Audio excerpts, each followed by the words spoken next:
Let's begin by putting 2 of every sort of animal into the ark, and then oh, wait. Was that 2 of every sort, as per Genesis 6:19, or 7 of clean and 2 of unclean animals, as per Genesis 7:2-3? Well, we've got up to 120 years to think about it, because that's the limit of the human lifespan, as per God's promise in Genesis 6:3. So, just like Shem, oops. Bad example. Genesis 11:11 states, Shem lived 500 years. Okay, forget Shem. So, just like Noah, double oops. Genesis 9:29 teaches, so all the days of Noah were 950 years and he died. So let's see, Genesis 6:3 promised a lifespan limited to 120 years, but a few verses later both Shem and Noah broke the rule? Whoa, time out. Let's look at Old Testament dates from a different angle. Here's Genesis 16:16, Abraham was 86 years old when Hagar bore Ishmael to Abraham. Genesis 21:5 tells us, now Abraham was 100 years old when his son Isaac was born to him. So let's see, 100 minus 86, subtract the 6 from the first 10, 9 minus 8 I get 14. So Ishmael was 14 when Isaac was born. A bit later, in Genesis 21:8, we read, so the child Isaac grew and was weaned. Now, weaning in the Middle East takes 2 years, according to ethnic custom. So tack 2 onto 14, and Ishmael was 16 before Sarah ordered Abraham to cast him out. Genesis 21:10. Fine. So far.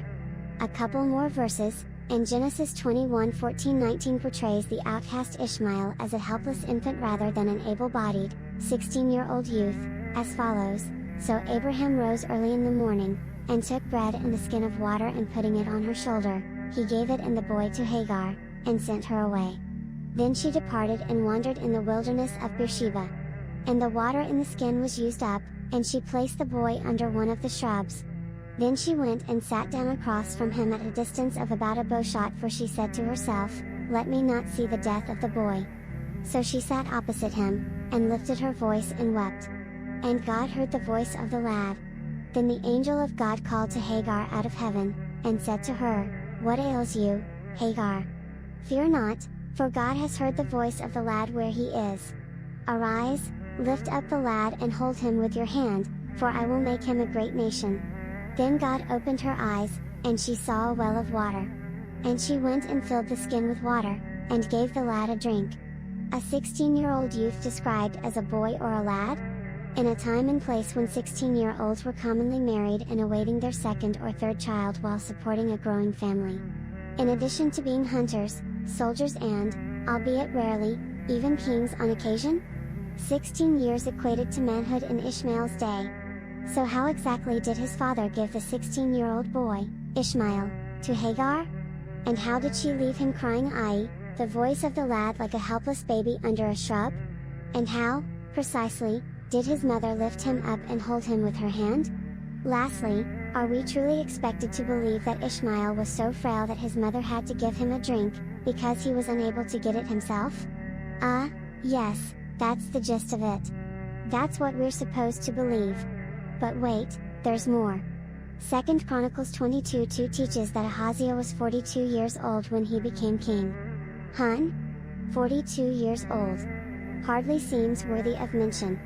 Unless, that is, we note that 2 Kings 8:26 records, Ahaziah was 22 years old when he became king. So which was it? 42 or 22? Let's take a hint from the Bible. 2 Chronicles 21:20 teaches that Ahaziah's father, King Jehoram, died at the age of 40. King Jehoram died at the age of 40 and was succeeded by his son, who was 42. In other words, King Jehoram fathered a child 2 years older than himself? Arithmetic, according to Mickey Mouse, is being able to count up to 20 without taking off your shoes. But between the reader's toes and all appendages of the family cat, there's no way to make sense of these figures. And while the logical conclusion approaches ramming speed, 2 Chronicles 22:1 points out that Ahaziah was King Jehoram's youngest son, for raiders had killed all Jehoram's older sons. So if Ahaziah was 2 years older than dear departed dad, how many years did his older brothers have on their father? Obviously, 2 Chronicles 22:2 can't be trusted, and 2 Kings 8:26, which teaches that Ahaziah was 22 when he became king, must be the correct version. So King Jehoram died at 42 Chronicles 21:20 and was succeeded by Ahaziah, who was 22 2 Kings 8:26. Which means King Jehoram was 18 when Ahaziah was born, and roughly 17 when he was conceived. Not only that, but Jehoram had older sons 2 Chronicles 22:1, so he must have started his family at the age of 15 or less. So much for Ishmael having been a helpless lad at the age of 16. It was a time when teenagers were men. But what about 2 Chronicles 22:2, which states that Ahaziah was 42 when he assumed the throne? A copying error, no doubt. But that's not the point. Isaiah 48 claims that the word of our God stands forever.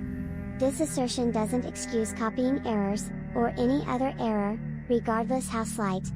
In fact, according to Isaiah 48, any word which has not stood forever is disqualified as having been from God. Which should make us question the authorship. If the word of our God stands forever, and the word of Ahaziah's age doesn't stand the test of time, whose word is it? God's or Satan's? Don't look now, but even the Old Testament seems uncertain on this point. 2 Samuel 24:1 reads, "Again the anger of the Lord was aroused against Israel, and he moved David against them to say, Go, number Israel and Judah." However, 1 Chronicles 21:1 states, "Now Satan stood up against Israel, and moved David to number Israel." Which was it? The Lord, or Satan? There's a slight total difference. Talk about identity theft. But seriously, the mistake is understandable. After all, it's pretty hard to know who you're talking to, when you can't put a face to revelation. And, as God said in Exodus 33:20, "You cannot see my face, for no man shall see me, and live." So there we have it. No man can see God's face, and live. Well, except for Jacob, of course. As Genesis 32:30 states, "So Jacob called the name of the place Peniel, for I have seen God face to face, and my life is preserved." And we mustn't forget Moses, as per Exodus 33:11, "So the Lord spoke to Moses face to face, as a man speaks to his friend." So no man can see God's face, and live. Except for Jacob and Moses. But God didn't mention that exception, did he? So maybe he changed his mind. And then again, maybe not.